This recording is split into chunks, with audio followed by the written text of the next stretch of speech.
Welcome everybody, and thank you very much for joining another webinar session with My Security Media. My name is Chris Cubbage. I'm the Executive Editor with My Security Media.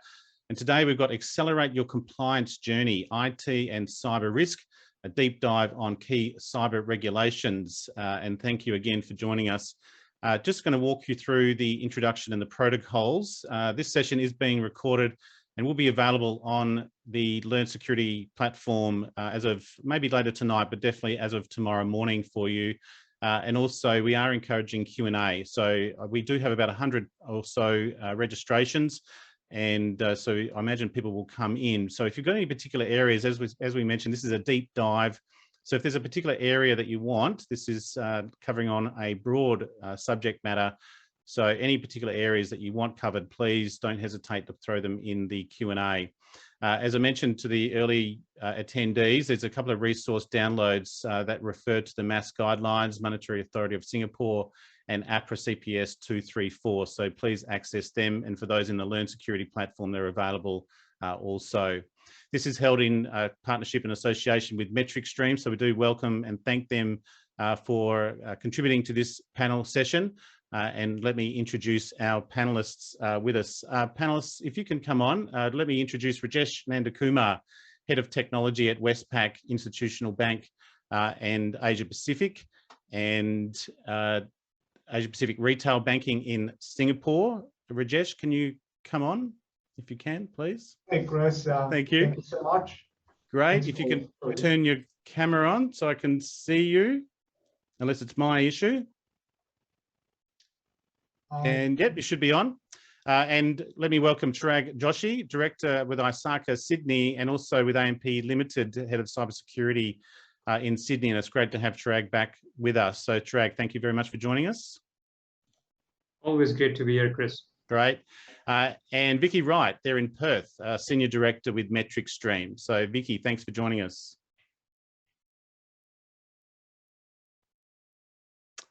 Vicky, can you unmute yourself? Yes, sorry. Check. Great. Okay. Great. Thanks for that. Looking forward to the session. Thank you. And there's no, just for Kelly, there's no links in the chat. There's a couple of documents to download. Let me know if you don't access them, and otherwise I'll reload them for you. And just as an introduction to this particular session, and as I mentioned, there's been quite a lot of interest in this. The compliance landscape has become quite complex with changing business models and the increasing number of regulations. Managing compliance is a complicated and expensive task with the challenges of siloed functions, disconnected systems, manual processes, repeated tasks, and no or limited visibility. Compliance teams spend a lot of time and resources searching which compliance mandates your organisation must follow, struggling to keep up with the new requirements and trying to manage your compliance workflow process. Up to 40% of compliance teams spend at least 4 hours per week creating and amending reports for the board.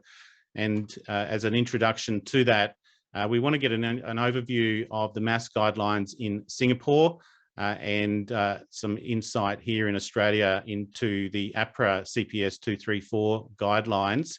Rajesh, can we get you this overview from Singapore and not necessarily on behalf of Westpac, but in the banking sector, how you are managing that compliance and an overview of MAS itself. If I can hand over to you.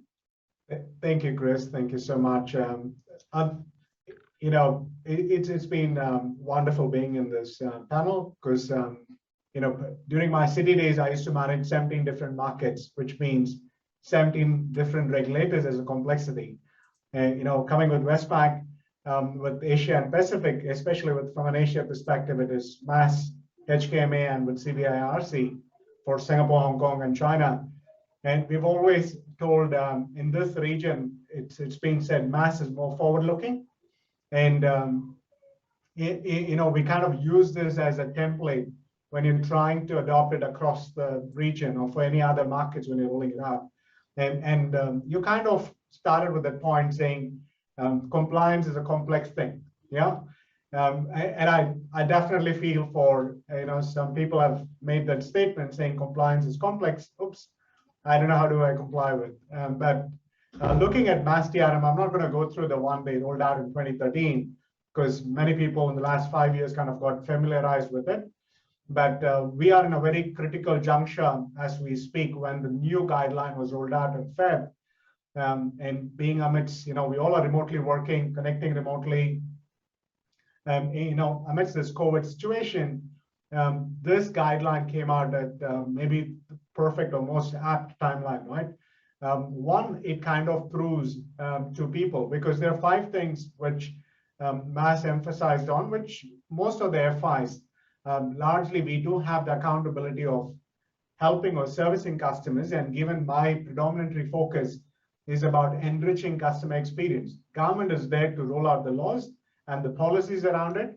FI's job is to make sure that the reason why you comply to the law is to make the people who are consuming your services feel more safe and secure, right? And you determine the economy of it. You determine how the person can live his day-to-day life in the remote world. And every single thing these days has gone back to this small little thing, right? We kind of do almost all the banking services without even stepping out of my room. I even these days do travel with my kids on these virtual tours, right? They say one day they want to go to, travel to some part of India. I say, come on, let's do a virtual tour online, yeah? So this is why the complexity comes in, because the 5 things which Matt touched on, one, we all are, I'm sure you've heard with not just the FI, many companies talking about going to cloud, right? How do you manage your cloud partner? Because you're entrusting a larger responsibility on where the data is stored and hosted, okay, with your cloud partners, right? Largely speaking with like Azure, AWS, Google, and definitely there are many more, but these 3 predominant players, right? They themselves have come out with quite a lot of policies to give the confidence saying how they are managing a customer's PI data, or the data that we kind of categorize as secured or highly secured or protected data, right? But it's not like a holy grail, right? People think, guess what? I go to cloud, everything's safe and secure. We have seen examples where things have fallen apart, right? Whether it is with AWS, Azure, everybody have had their challenges to kind of recover. So the responsibility is what MA is trying to say is with the board of the directors, or the accountability lies with you as an FI. You can outsource it to a provider, but it doesn't take away the accountability from you. You're the governing body, you own it. It's re-emphasizing that accountability. So people don't forget, oh, guess what? I've outsourced. I'm not liable to it. Sorry, my friend, you're not, right? You're accountable because you are servicing our customer, number 1, right? Number 2, most of the services these days, you're not omnipresent, right? So you're not going to be just doing things by yourself. You're going to be engaging with people. We are offering services in omni-channel. We are also providing services with partners. The reason is everybody have realized I've got a core strength. If my core strength is into trade finance or into the CIV module from an institutional perspective, why would I be thinking about some other technology module, right? Why don't I use the best of the expert in the market to work with me as a partner so that I can service? But guess what? Once you bring in a partner to work along with you, the complexity increases, right? The kind of people they bring on board, the tools and the systems, this becomes a second area of focus for this new guideline, right? How do you make your partners accountable? What is the kind of lens that you're using to scan through and say, okay, this is the right partner that I can onboard, okay, which can give assurance either to my board or it can give assurance to my customer that I have partnered with the right group. They will not let us down. So that's the number 2 part of it. Number 3, I use Alexa, I use Google at home. I've seen my son one day pop up asking me a question. I never asked Alexa a question, but Alexa said, hey, Raj, are you looking for this answer? Then you're like wondering, I never even asked Alexa a question. So, you get quite puzzled about it, right? And these days, you do have listening ability with all these IoT devices. You're kind of connected at home, whether it is a smart TV you're using, even the camera that I'm using at home. There is quite a lot of these listeners, and plus the surveillance cameras that you put within your houses, in your offices, there are backdoor accesses to some of these. People don't realize, okay, how do you buy the more secured and tested surveillance camera or the smart TV that's not listening to your data point? And given everybody's working remote, whether it is my trader, it is my FinCon guy, the discussion that they're doing, if these kind of listener devices are picking it up, right? Then that's a compromise situation. How do you kind of tackle it, right? So IoT device came in as a very important segment within, because the amount of level we are trying to move more towards a smart nation or a smart company, IoT came as a very important component within this new regulation. And largely I'm a technologist, right? So we spend our day in, day out in terms of developing softwares, working with partners in terms of going open API. And you're saying the data is the new oil, the data is the new gold, right? So everybody wants to encash on it. So guess what? There are standards available like BIAN or OS 2.0, which allows you to kind of stay compliant, reusability of the asset. But then when you're exposing the data, okay, how do you ensure that the data which your partner is consuming is encrypted at rest, is encrypted at transit, and he is not misusing it? How do you kind of get governance and controls around it, right? So that's the so-called the number 3 or the number 4 part of it. And in terms of the development itself, my previous role, we used to talk about DevOps a lot, right? In the midst, I worked with Allianz as the DevSecops lead for Asia. And it was, most of people ask me, hey, Raj, we've only heard of development lead, DevOps lead. What is this DevSecops? Which is good. I think that's how the organization should be moving towards, looking at security as an integral part and ownership of a development person. Because in the past, guess what? I used to develop something. I want to get something tested through SonarQube, or I want to run a black tech or check marks, code vulnerability testing. I had a security team doing that. Today, my developer knows that it's his accountability to building the test cases to have a secure code that he can deliver. The SDLC lifecycle, it's kind of imbibes this into it, and we kind of practice that within Westpac, right? It becomes a very integral thing. So the developer is not just looking at operations, the security is quite an integral part of it. That was another thing that Mass brought in as part of this guidelines, right? And this kind of leads to the last segment, which is quite an interesting one, is the access management. Since you're allowing people, nobody is issuing laptop these days to their staff, I'm a strong believer of bring your own device, right? Everybody have got their own iPad, mobile phone, they want to be connected in any device they can, anywhere. The concept is anywhere, any device, right? So we have kind of virtualized most of our environment. We've been given media access to our business and our staff members. But how do I ensure that the person connecting from anywhere or anytime is secure? So how do I get multi-factor authentication done? How do I put an MDM in the devices that they are using? And it also, people are vulnerable to losing these devices. Can I remotely erase or remotely wipe these devices, right? Do I have control on these devices? Do I have oversight on these devices, right? In terms of log monitoring becomes more important. So we use things like Splunk or Elk doing log analytics on these stuff, right? If you put it on the cloud, we use CloudWatch to kind of monitor and give that assurance to the customer. While we're trying to create this ecosystem of a digitally connected, guess what? Your dime, your dollar that you put with us is pretty safe. You can trust a bank. Like obviously, Westpac is 200 years old. We carry the badge of being a 200 years old legacy bank, right? And gave the confidence to our customers to make Australians and New Zealanders who come outside of Australia to do business in this part of the international market, to give the confidence, yeah? Because we do institutional business in this part of the world. But then this regulation itself gives that, shield to the FI to say, how are you protecting them? I see this less of a complexity, more of a value add to an FI to give confidence to the customer so they can earn more customers into the system.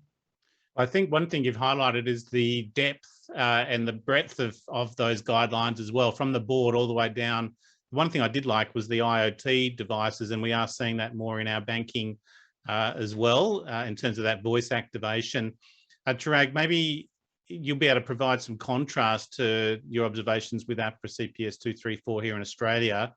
The language of the two are also quite different. APRA CPS 234 sounds very technical, and CPS, I had to look it up actually. I forgot what it was, cross-industry Prudential standards. So cross-industry is quite an industry term, interesting term. Maybe your take on APRA CPS 234, the impacts and the breadth that you see it having, and then we'll move into how these are being applied and then impacting on the organisations.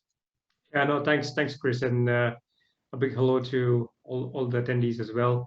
And I always enjoy the opportunity. So hi to the fellow panelists. So look, in terms of CPS 234, look, it's rather interesting. So if I think about it at a high level, right, what is it trying to achieve?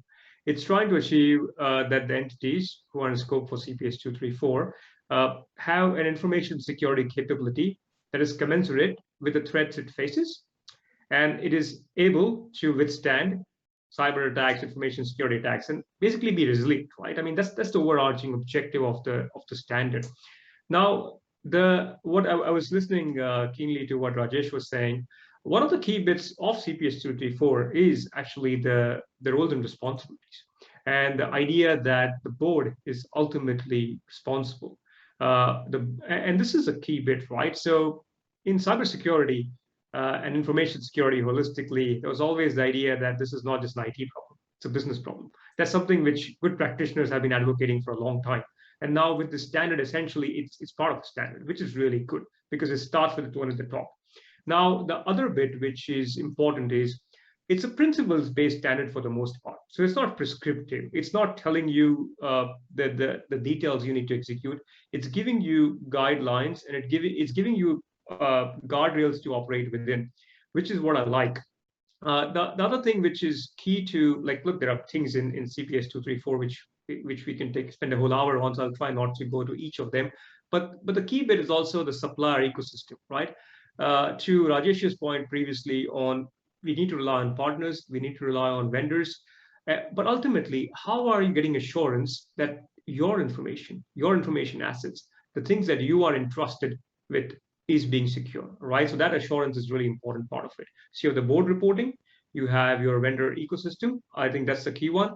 The other key one is designing a security program with controls, technical process people that accounts for the threats. Look, CPS 234 applies to a wide range of entities, some very large conglomerate size entities, but some which are much smaller, right? So the extent of threats, the digital surfaces that they have might be very different in some areas. So what is fit for purpose for you is something you need to work out based on your risk appetite. And I think those are the right kind of conversations. Is what is the cyber risks that are material to the business that I operate in? Do I understand the business to actually derive the cyber risks?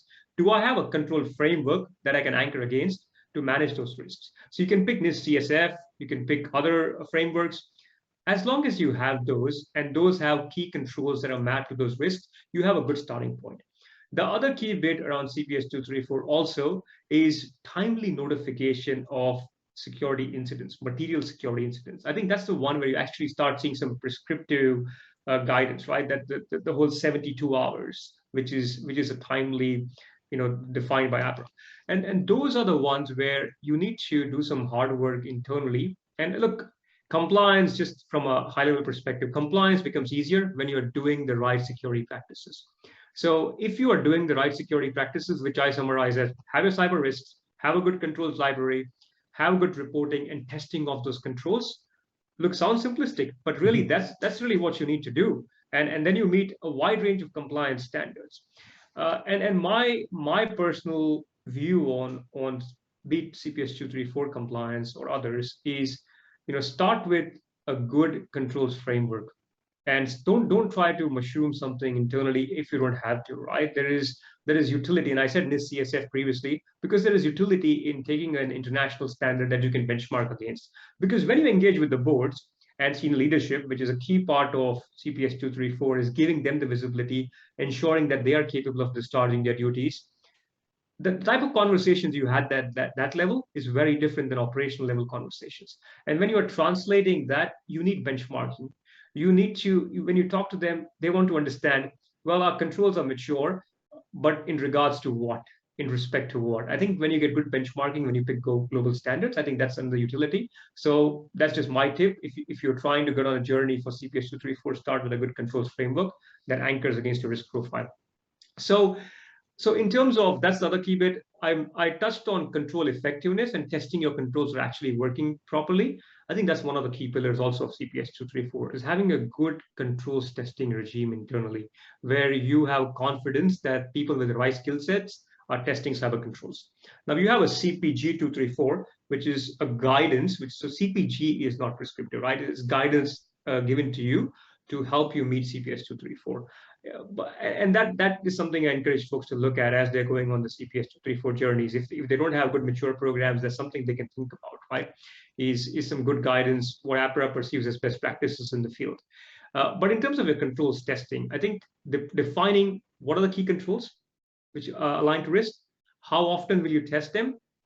I think the cadence is important. And then what is the success criteria to get the outcomes you need? You need to define that upfront, right? I mean, the control objectives can be slightly high level technology agnostic, but when you get to success criteria, that is where you need to have a good handle of your own technology landscape as well. So it's a multifaceted issue.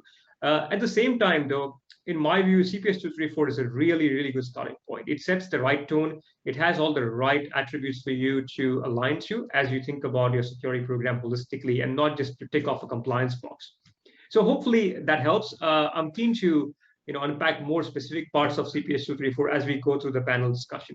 I think you both sound quite positive over that, Rajesh and Chirag, in terms of sounds like it was needed, or you definitely are using it and applying it. I think just to engage the audience a little bit, if you let us know where you're listening from, you can do that in the general chat in terms of what country. And also Chirag mentioned journey. This is not something you just pick up and go, okay, we're done, we're compliant. It's an ongoing process. So we will run some polls later on in this session, but interested to know where you are, maybe your maturity or you're here to learn a particular aspect of these regs or just to benchmark yourselves, but interested to know where countries, because I know we had quite a broad representation from Australia, Singapore, I think even Malaysia as well was in there. And Vicky, you've been doing some surveys with clients, and I think that's the other aspect where MetricStream comes on board of. You are working with clients on their GRC, and you applying that technology to help them. Rajesh and Chirag have real jobs, I always say, in terms of managing this. They're the responsible parties for that. It's easy to be an observer or commentator on it. What are you hearing from your clients in terms of how they're managing it? Yeah, thanks, Chris. Yeah, and I will tell my boss that I don't have a real job. So. Just put that out there. Look, yes, and look, some of the challenges that we are seeing from our customers is obviously the complexity, in terms of having to comply with multiple regulations and standards. So tying back to Chirag's comments about, one of the key ways to do this is using controls testing and having a control framework in place. We recently conducted a survey of key compliance security, cybersecurity and compliance executives and practitioners across lots of different industry sectors. We had about 84 organisations that actually responded to that survey, and predominantly these responses were from the BFSI sector in APAC and North America. And all of them consistently responded that, the challenges of having to comply with ISO 27001 and other regulations had led to it was just really the sheer volume of effort and manpower that's required to complete that IT controls testing and compliance testing. The fact that they had to comply with these regulations has led to a lot of duplication in the effort in terms of the way those control tests are undertaken. And the survey actually highlighted that there's still a widespread dependency from organisations on basic office productivity software. So a lot of them were still using tools like Excel, point solutions for their IT and cyber risk and compliance needs.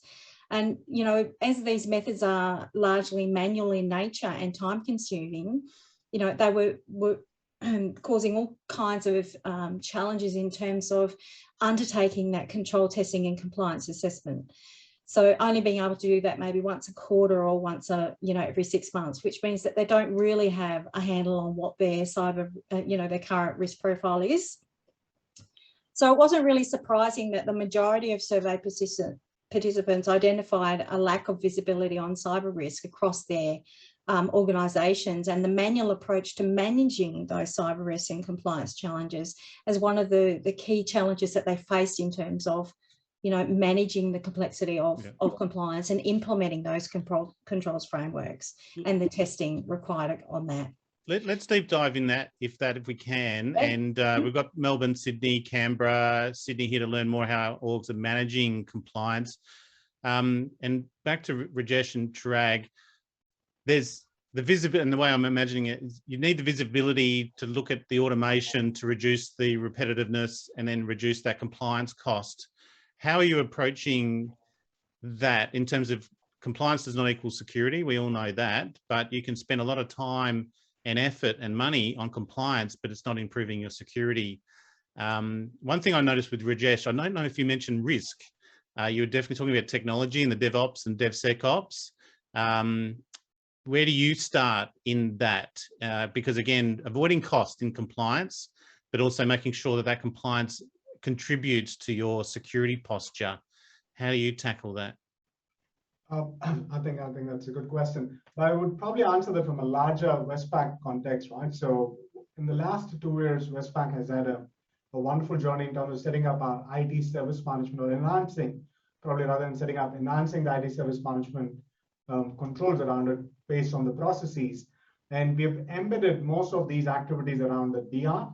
The point that Chirag was talking about, testing becomes a very important element as part of that aspect, because how do you ensure that you're testing throughout the process? And it has to be embedded into the overall run structure. And we've ensured that whether it is the DR practice, and I'm a kind of a believer of moving out from a so-called as non-active DR testing, just for sake of compliance, rather than having an active resilient design. Means you can fail over from one data center to another, or from one VPC to another without impacting your customers. Because that's what is more important. Your customers don't want to experience the downtime or inconvenience when you're trying to prove your compliance, because it has to be integrated as part of the customer journey. Because that's another word that Chirag spoke about from a journey perspective. How do I ensure continuity of me doing it? How do I make it more efficient?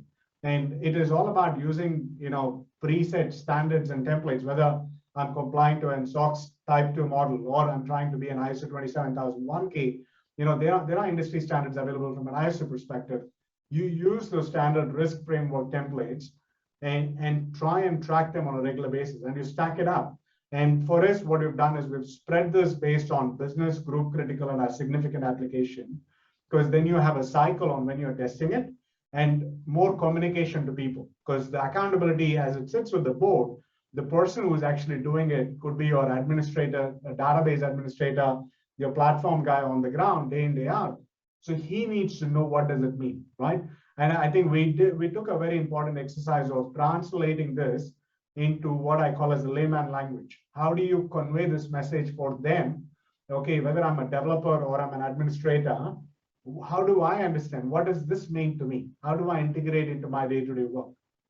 So with developers, as I was telling, for them, the only thing goes into their mind, oh, you know what, when I'm testing for my code, Raj has asked me to use SonarQube to do a code quality check, but guess what? He's also asked me to do a vulnerability check, right? Okay, and so they kind of maintain a simple mini checklist for their activity and say, okay, this is a client-facing application. Okay, have I put this through a pen test or not? So once you go through that DevOps cycle and the gating principle, and you need to have so-called as the separation of duty, right? So the guys are the ones who are collecting whatever is being built, but they also are checking as part of production readiness, right? Have I gone through all these checklists and is it compliant? So every release, it goes through a production readiness gate, okay, which has got these compliance kind of skinned down to a level where that operation guys understand saying, yep, I'm compliant, I can do it. I'm sorry, I'm not compliant. Whenever there's a cross, he knows that it needs to be flagged to a management level and requires that a GM level sign off. So you're applying that in your DevSecops, yes, rather than across the business as well, right? So you're granularizing it. So that way, what happens at every individual knows that the role that he is playing to be kind of connected. As I said, as a Westpac, trying to be APRA compliant, or even notifying in terms of a security incident within 72 hours. Like Mass had this template, about 2 years back, right? They said, you guys as a FI decide what your critical apps are and make sure you notify us within 1 hour, right? As soon as the incident occurs, you notify and you show us the plan that how quickly you can recover. And the overall cumulative downtime, they said you can't exceed beyond 4 hours. So this is what then, during city days, it pushed them to start thinking, I'm not going to do any more disaster recovery testing, which is non-active one. Yeah. I'm going to change my design principle to be an active design. So that way, I'm always, the light is on. I'm still testing, but the light is still on. So that way, I'm keeping my costs low. The previous world of my, because I come from the architecture world, where we had a 3-tier architecture, we moved to a 2-tier architecture. Then we said, okay, let's get rid of the middleware and make it more API interaction, right, with the RESTful JSON interactions. Then we said, okay, why do I need to have the secondary just to prove compliance that I can fail over? I rather use the load balancer, because advancement of technology also allows you to fail over across the data center. If one data center goes down, I can still operate without any latency, without my customer even realizing that one of my DC has gone down. I'm still operating, right? That itself also proves a compliance back to, from an APRA perspective, or even from a mass perspective, saying, this is a great secured by design. You're a great advocate for embedding embedding security, or I think that's the right term. But by doing security in your development, you're meeting your compliance. You're not doing it afterwards and then looking back and going, are we compliant? And that's a big bucket of cash you need to then spend, rather than embedding it and baking it in is what I was looking for, baking it in. Chirag, how does that sound to you? You might have more of a management role where you do have compliance that you need to meet. Do you find that how do you challenge that from what Rajesh was saying? Yeah, no, look, I think there's some themes which are consistent, right? So when I think about pragmatically, how would you design your controls, test them, deploy them, right? There's always the resource angle of things, right? Which we have to be cognizant of. They're not unlimited resources, and businesses run for a reason, and cyber is there to support them, or information security is there to support them, right? So it's one player in the game. With that in mind, I think the idea of having a critical assets list is a key one. Amongst all your information assets, what is critical to you? And that's where you need to start. And you need to look at it not just from your classic CIA perspective, confidentiality, integrity, availability. Look at it from a perspective of what does it mean to your business? Look at it from a perspective of inherently how much risk it is at. Is it internet facing or not? Does it hook into your enterprise systems, say for identity and access management? Because those things by default will help dictate what controls you deploy. Technical controls come and go, right? They evolve. That's just the nature of technical controls. Technology always will get better. The question now is, how do you look at it from a process perspective? That's where the real challenge starts. Is how do you embed these things in processes? And technology kind of plays catch up. So when I think about it with regards to the entire conversation we were having previously around embedding security, baking it in, I think that's the right one. Is when you kind of identified your critical assets, you need to look at your information security, cybersecurity standards, right? Now, cybersecurity standards need to actually adequately reflect compliance requirements. I mean, that's just part of it. When you have a principles-based standard like CPS 234, you have essentially articulated, working with your leadership, on what is fit for purpose for you. Is a quarterly user access review okay for critical accounts, or do you want it monthly? Those are not the kind of decisions that a compliance framework gives you. In case of CPS 234, is something that you make a call internally, which is defensible. And I think that is where it's so important that you engage with your business. So in my role, a big part of what I need to do is engage continuously with different levels of leadership, right? One is the executives. That is a level of leadership you need to engage with, but also you need to engage with the heads of technologies, the leaders of those respective business functions, who may not necessarily be part of central IT in many areas, right? If you have a large organization, you may have an IT model which is slightly different than if you're a small organization with a more consolidated IT model. So you need to have those technology relationships where no matter what you put in terms of your cybersecurity standards, they need to be achievable, right? They need to be right, and they need to be fit for purpose. So while we talk about, I think it depends on where you are in your maturity journey. For highly mature organizations, automation is definitely easier. For low maturity organization, automation can actually be problematic, right? Because they don't have a good visibility of what controls are not working and why they're not working. That's the big one, is getting a visibility of your controls. When you do your controls testing exercise, right? And this is again kind of giving my thoughts on it. A challenge is, how do you actually make that easier? Controls testing can take up a fair bit of time if you're defining it properly. Now, bear in mind, you have three lines of defense in most Australian financial organizations, right? First line, second line, and then internal audit, which typically serves as a third line. So there is independent challenge that comes via those mechanisms.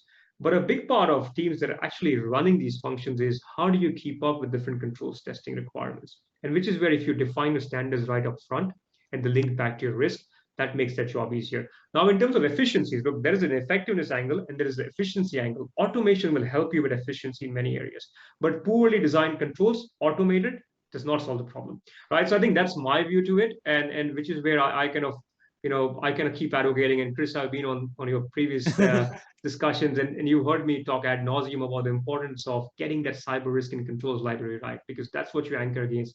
The board members, that's they care about, right? That's the ticket to the game, is when you talk the risk language with them, when you explain to them simply, how are we managing risk, what is working, what is not, giving them a simplified view that they can actually action, and giving them a sense of control, right? That's a key message. Yeah. When you go to the board or execs, go with the ask. And how do you define that ask if you haven't thought through all the financial implications that is top of their mind, right? So it's not compliance just from a security perspective, it's compliance as a cost of doing business. And that is what we need to think about.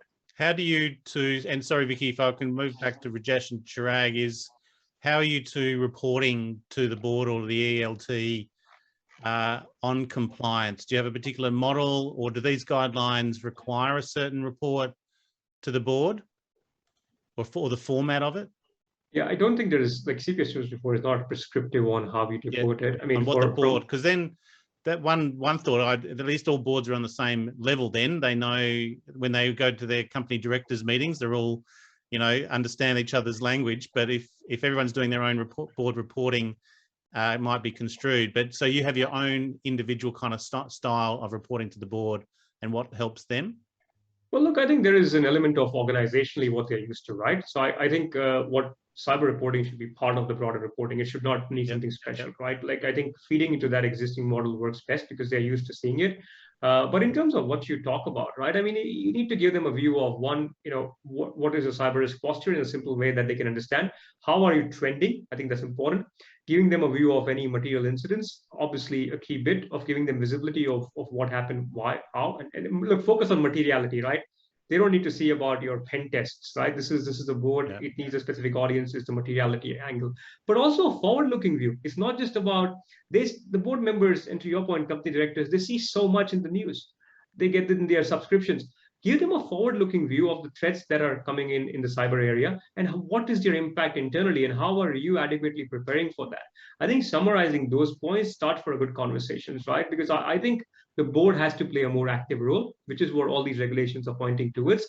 And a part of active role is also for them to be part of some resiliency testing exercises, where they are part of exercises that goes through simulated cyber scenarios, where they know the decisions that they actually end up making, how do they impact the overall posture in case of a real incident. So when they're actually involved with these things, that helps. And it's not just technology and cyber teams, right? You have legal in the room, you have communications, you have your compliance functions. All of them need to be party to any testing exercise. So these are the things you talk to the board about, but then preparing them and equipping them to discharge their duties is a big part of it. I like the way you want them on their toes. You want them expecting that report and understanding what the numbers or the figures should be at the next board meeting. And Rajesh, would you agree with that? Of how do you report to the board, and you almost telling that story for them? Yeah, actually, just kind of extending from where Chirag left, because it has become part of the bloodstream for a Westpacer to call out there is an issue. So we use a Juno issue recording log, and doesn't matter how small or complex, you categorize them based on the materiality and you log it. At a board level, kind of getting their attention span. What can I convey the message in less than 30 seconds? All that matters to them. Tell me, what are the high rated risk issues? Are they getting remediated within the committed time? Anything which is missing the timeline. If it's missing, what support you need from the leadership, how it can be handled, what kind of investment is needed for us to be prepared and forward looking. And then also adds to your end of life, end of vendor support management, because that's where most of the vulnerability opens up, because if you leave many of your technology component unmanaged, which is going through an end of life or end of vendor support, right? How do you address those things?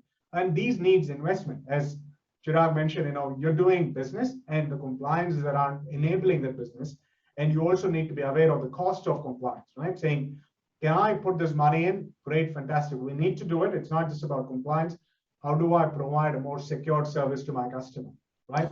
And also educating becomes a very important aspect. Yeah. We use something called as an e-academy to make sure every single staff goes through a pre-certification kind of a process, right? That way, it is always constant evolving and constant learning. And not just they go through the session, they also go through a certification post that. And it's at all the levels, right? And as I said, while the board is accountable, you got to make the team members part of that integral stuff. From the lowest ladder all the way to the top, people should realize it's an integral part of the system. And it's okay to call out when there's an issue, right? You may not know the answer to fix it, but we will fix it together. Record it, monitor it, and control it, right? So these three aspects, resonates pretty well for where Chirag said, you got to kind of monitor it. You got to get your controls, pretty tight. And I also want to add in that education aspect, right? Because you need to constantly educate people. You have a churn of resources coming in and going out, but how do you constantly educate them, right? I think that's the differentiator with cybersecurity as well. It's touches all aspects of the organization. Vicky, I wanted to come to you on how you touch with clients in terms of what pain points you see being a GRC platform, where clients come to you and what their pain points might be to try and solve that. Reporting and auditing is a key aspect. And then as you think about that one, just for the audience, please, any final questions and answers, because we're running out of time fast. So if you've got any final questions or areas you want to cover off, use the Q&A and get that answered. Otherwise, we're going to run out of time and you won't get a question in. And finally, I wanted some closing comments from Rajesh and Chirag is also, you can put you on notice for those. But Vicky, yeah, just the pain points that you see clients have in this space, because reporting and auditing sounds like that's kind of the key aspect as well for the board. Yeah, and look, and some of the examples, if I look at some of the customers we work with, when they look at that, they've got 100,000 vendors and thousands of controls across their businesses. How do they build that common control framework? How do they build that single control taxonomy, so that they can actually then look at improving the efficiency of the whole I guess reporting process over that, and the assessments. And applying technology seems to be the way that most organizations are moving towards. We're finding that through, if I just look at the instance of one of our customers that I mentioned, who has 100,000 vendors, being able to apply technology so that those third and fourth parties are doing things like self-assessment. This is something that we're starting to see. They're wanting vendors to have their own portal so that they can do their own assessment surveys, but then they want to be able to apply some intelligence over that, so that those surveys are providing, I guess, information and alerts of things that they need to be paying attention to. But obviously using lots of different I guess siloed solutions is not giving you the ability to then collate that information and be able to make any sense of it in a way that needs to be reported up to boards. And what we're actually starting to see now with some of our more mature customers is that they're actually looking towards things like risk quantification. So they're looking at how they can look at what is the cost, the material or monetary cost of risk, so that they can start I guess identifying where the real threats and vulnerabilities are, and then using that information to report to the board to help to make decisions about where they invest. The other thing I find with this as well, it's and Rajesh raised disaster recovery, is knowing where your compliance level is if there's a breach or a serious incident, and knowing whether you're a green light or red light on compliance and the implications of that, potential liabilities. Let us throw to a couple of the questions. So as Asaf, thank you very much and good to have you here. The hosting infrastructure is a key component of your application deployment, and is where you said we can have a hot deployment and availability can be in real time. How do we ensure the security of the hosting infrastructure Again, it's just an extra layer of security, I imagine. Rajesh, does that make sense to you in terms of the security of the hosting infrastructure? Almost sandboxing, maybe? Yeah, definitely, because we work with, as I said, we work with multiple cloud partners, and it's always an extension. And you need to have, I always believe in the fact of allow people to fail fast and learn fast, and give them the sandbox environment so they can experiment, right? And that learning that you capture is what you put into production. And also would draw from another bank, which I was discussing about the A/B testing. Right? It is more important that people kind of embed into their system of how do you do A/B testing. It allows you to anytime, I believe in anytime deployment, anytime rollout, right? Well, like you can connect and access anytime, anywhere. That's a very important aspect of it. Very good. And another one here from the Q&A. To the panel, there are so many compliance tools out there. How do you make a decision on which one to use and determine the tool's effectiveness in managing compliance requirements? Do you both use compliance tools or tool sets in compliance reporting? At different stages, right? So in terms of recording, if I need to record an incident, so we use a ticketing tool like we use ServiceNow. So the tools are there out there, right? So it is more about you to assess the effectiveness of the tool and at what stage of maturity you are in, to the point that I think Chirag earlier mentioned. So you can't just buy all the tool without realizing what exactly you want as an outcome of the tool, right? Tool can do only so much as long as you're very clear what is the outcome you want to achieve, whether it is monitoring. I can give an example of SEM activity, secured incident, even monitoring activities you want to do, then I would probably use some tools for that. In terms I want to record it, I would look at the different tool sets for that. In terms of reporting, and largely that's where I think people kind of get more stressed out because there are too many manual reporting that goes on. If simplifying that report, how can I automate that report? Because as I say, I'm a hands-on technologist guy. For us, it's okay to document once, but then you say, can you send me more documentation around this topic? You want to go fix it, get things done, and you want to move to the next stage, right? So you are more focused on the next advancement from a technology perspective. How do you make things simplified in documentation? So that is another thing that the organization can look from a tooling perspective or automation, right? Yeah. And Chirag, tool sets that you might use in the third-party supply chain compliance is also one I imagine tool sets would help with. I think it's kind of horses for courses in this case, right? I mean, there are multiple things where just to be there is no magic compliance tool which will automatically make you compliant, right? That's just not. I think what you need to do is have good processes, and then compliance tools help you automate those processes and make them easier. So if you pick, Rajesh is right. Like it depends on what you're talking about in terms of like the system. But obviously you need a system ideally where you can centrally track and have visibility. That's the key bit of your issues, incidents, risks, and then the actions that support it, right? So I mean, having a chain where it becomes easier, that is useful. From a third-party perspective, look, I think, and this is an area which we can do another webinar, Chris. I think I'm thinking the same it's thing. such a large piece, right? I mean, currently, in my view, it's a very cumbersome approach, which the industry entirely takes of sending questionnaires back and forth, which I don't necessarily think is the best way to get the answer. You have these vendors getting hit by 50 companies with all the same questionnaires, plus their insurers. Yeah. I mean, I think it's so the approach which I think it works well for, at least from a CPS 234 perspective, to your audience some actionable takeaways is just tiering your vendors. First of all, I think that tiering helps. You cannot manage all of them in the same way.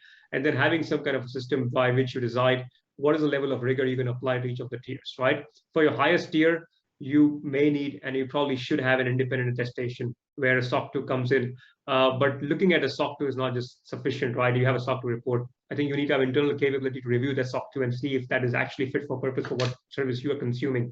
The same goes with ISO 27001. It all depends on the statement of applicability of those controls. So I think there is an internal level of expertise that you need to digest all these different attestations. But then there are always instances when you're trying to move fast as a business, you work with providers who are not necessarily have all the resources to do independent attestations. And that's when you need to be pragmatic and figure out what's good enough for you. Are you going to request a penetration test and follow up on the findings? Are you going to get a questionnaire, a lightweight version to look at the policies and standards and dig dive deeper where you need to? I think that's something which needs to be worked on. So there is tooling in this area which can help, right? Where there is tooling which gives you a real-time view of what the vendor security posture is. There are security rating solutions now in the market which are getting better and better, which give you kind of a perimeter view of how your vendors are tracking. Look, they're not in themselves, in my view, completely sufficient, but they go a long way, at least than an annual review of questionnaires, right? It's giving you some more real-time actionable insights. So that's on the third-party front. But just I was thinking about something that Rajesh mentioned, right, in terms of we talked about the hosting infrastructure, Rajesh, and that's the one where it's quite interesting, and which is where CPS 234 leaves that technology kind of out of it, right? They focus on the principles. But when you think about the reliance on these large public cloud providers from organizations, it is so people think about the risks, and there are risks, right? But there are a lot of opportunities too to these platforms where you can essentially automate a lot more, as we call them, continuous compliance considerations, right? Where you can look at guardrails and configurations. Most cyber incidents happen because of misconfigurations, right? Let's be real, and the human factor, right? That's really where it starts from.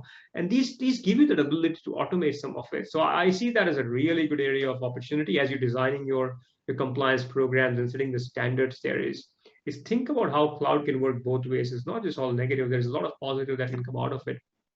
So you have a few different areas, Chris, but to your point, in terms of what I would look from a compliance tool, look, it's just kind of defining where I am in the maturity journey. If you define your risk properly, you have a controlled visibility, you have a fairly mature understanding, at least from the top down to mid-level leadership on what needs to happen. I think that's where tooling can really help you. If it can help you do some calculations and get away from spreadsheets to track reporting. If you're doing quarterly reporting to your board, and if you're going through, I don't know, 3-4 stakeholders prior to going to the board, as you probably will, to socialize, think about a time which you're investing in creating PowerPoints and changing PowerPoints. So I think first we need to ask, are all these reports really necessary? I'm not talking about board reports, but some other reports which get created. Just ask why reporting. Can a good dashboard serve as an effective replacement to creating PowerPoint reports? And third, do you have actually educated enough workforce that can look at the data and interpret the data with some help? As I think that's the other aspect. Yeah, is anyone understanding the report at the other end? Might have a good purpose, but then does it serve what it was intended for? And just for the audience, what we're going to do, we're just going to have a quick walk through Metrics. Oh, Vicky, where'd you go? MetricStream as well as a look at a tool, because I imagine you can modularize it as well. As Chirag says, you don't have to take on everything all at once. You can start to go, okay, I need a tool for that. And then you can layer it up as your maturity, to match your maturity. Rajesh, would that sound about right for you as well? As you said, you seem to grab a tool as per its requirement, and eventually you'll build that up. No, I reckon the same, right? So you got to, get a tool that fits the purpose, and you pick the battle from where you're starting, because each one are a different maturity level. Then you need to understand which ones you want to begin with. Yeah.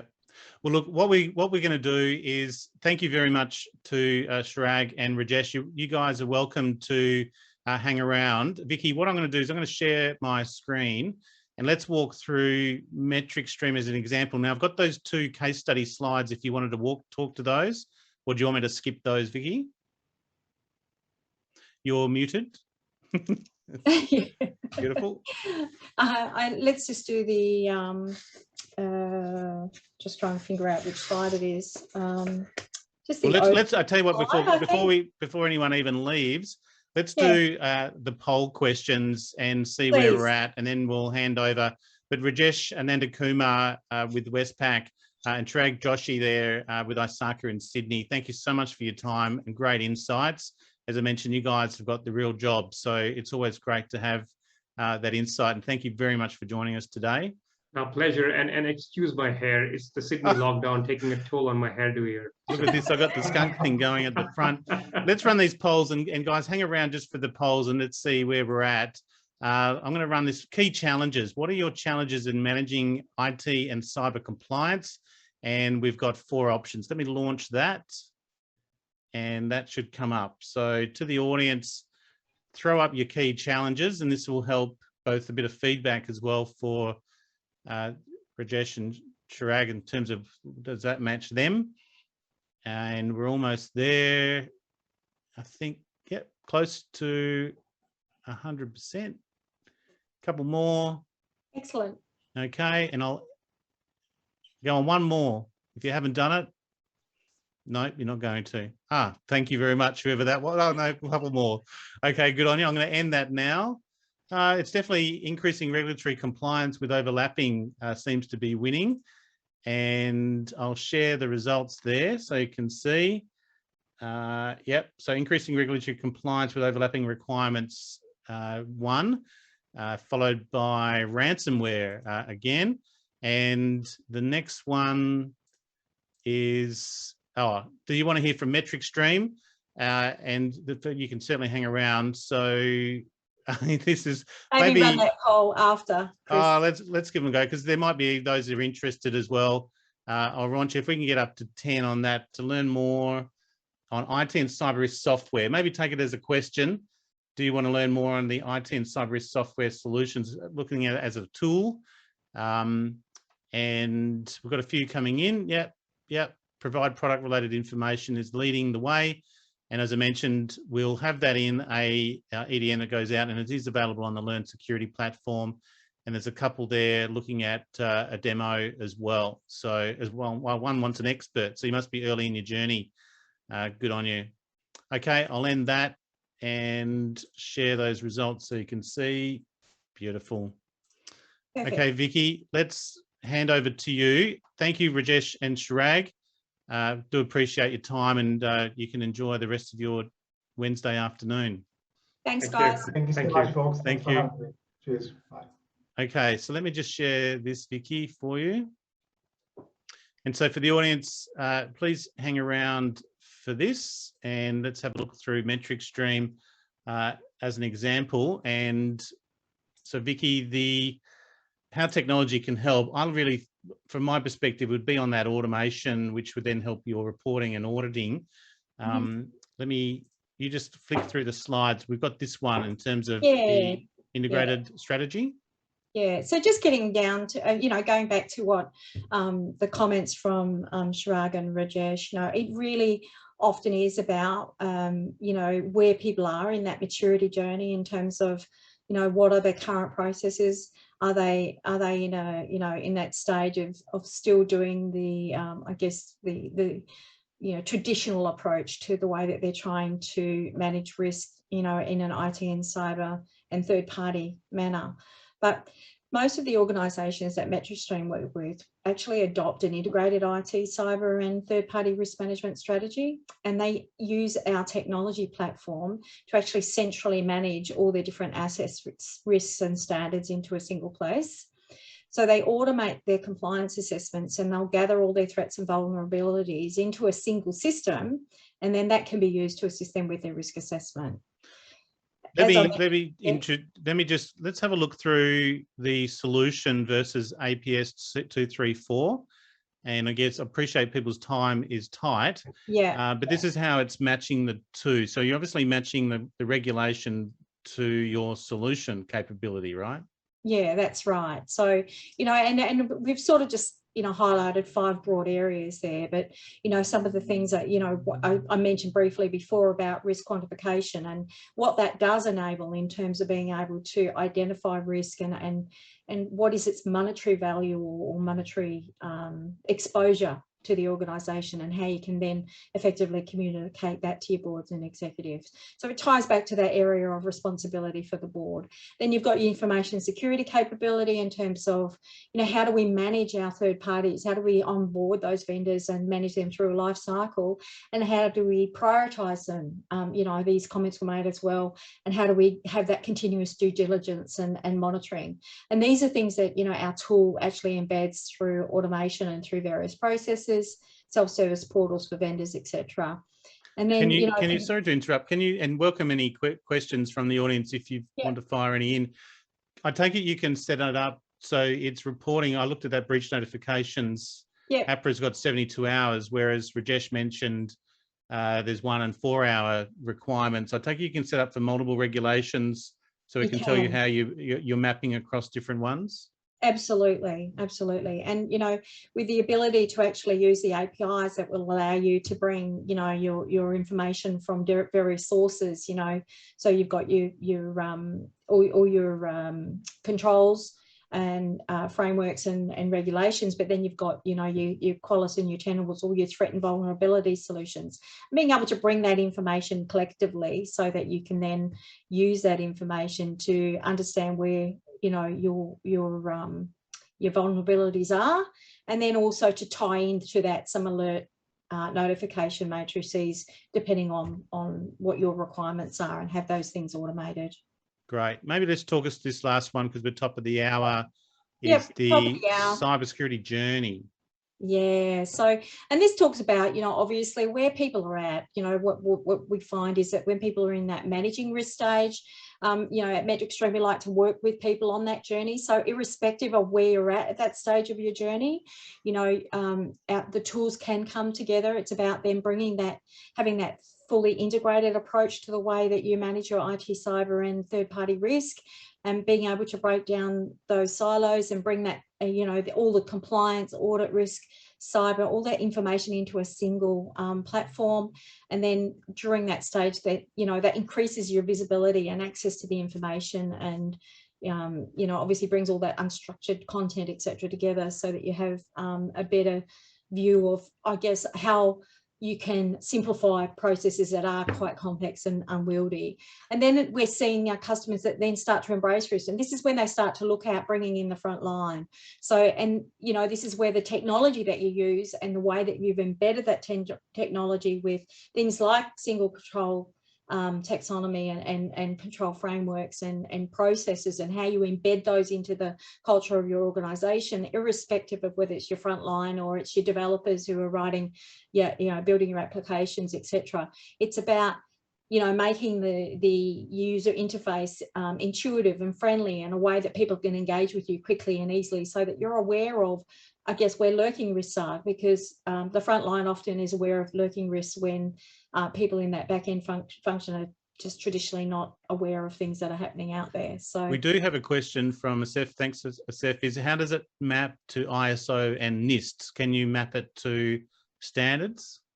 Yeah, so I don't know if you can go backwards. Yeah, I can. To the first slide, which was the diagram. So effectively, the framework, so the solution actually comes in a package, and it comes with all of the content preloaded. So basically, users can choose to have all that compliance content preloaded. They can choose to make available and use the controls frameworks if they don't already have those. We have those controls already mapped through to those obligations. And as I mentioned very early on in the session, you know, one of the challenges of the complexity is duplication of control testing and assessments.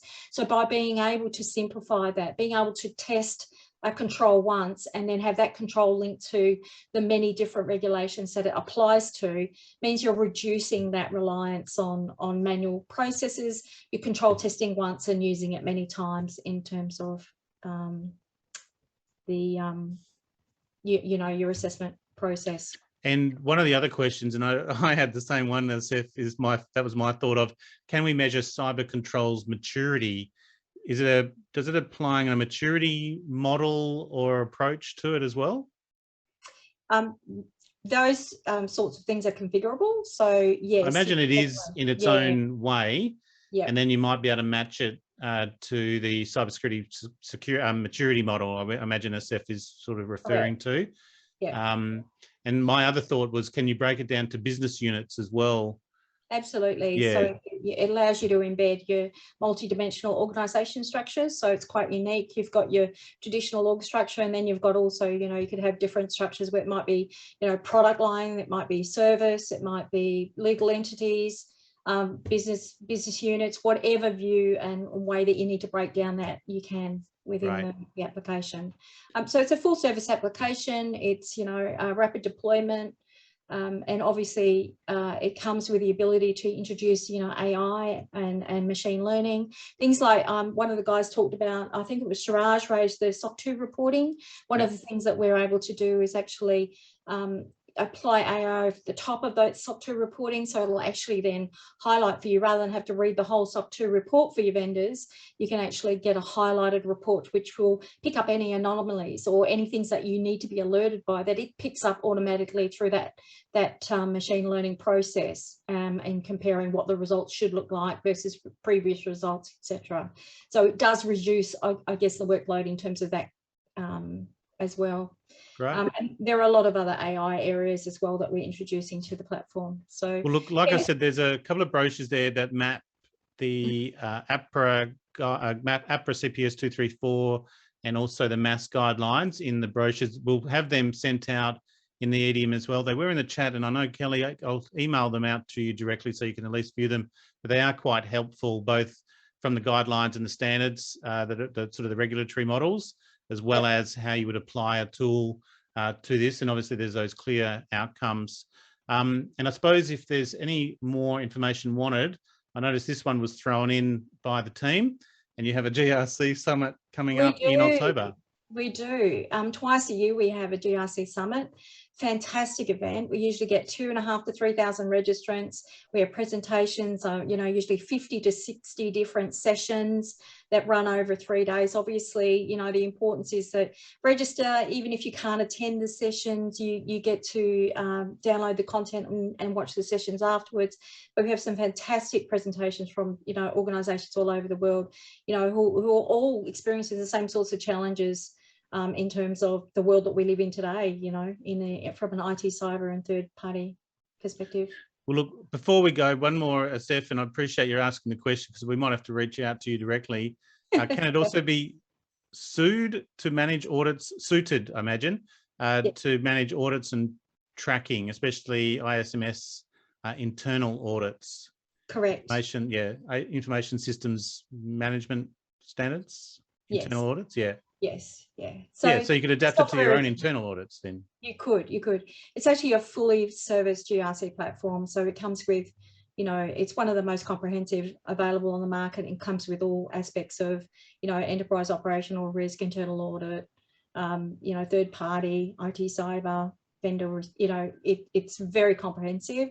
And obviously, yes, you can manage your audit processes. There's also a great IT policy, IT and cyber policy component as well within the application, which ties to some of the other requirements with the APRA CPS 234 as well. Great.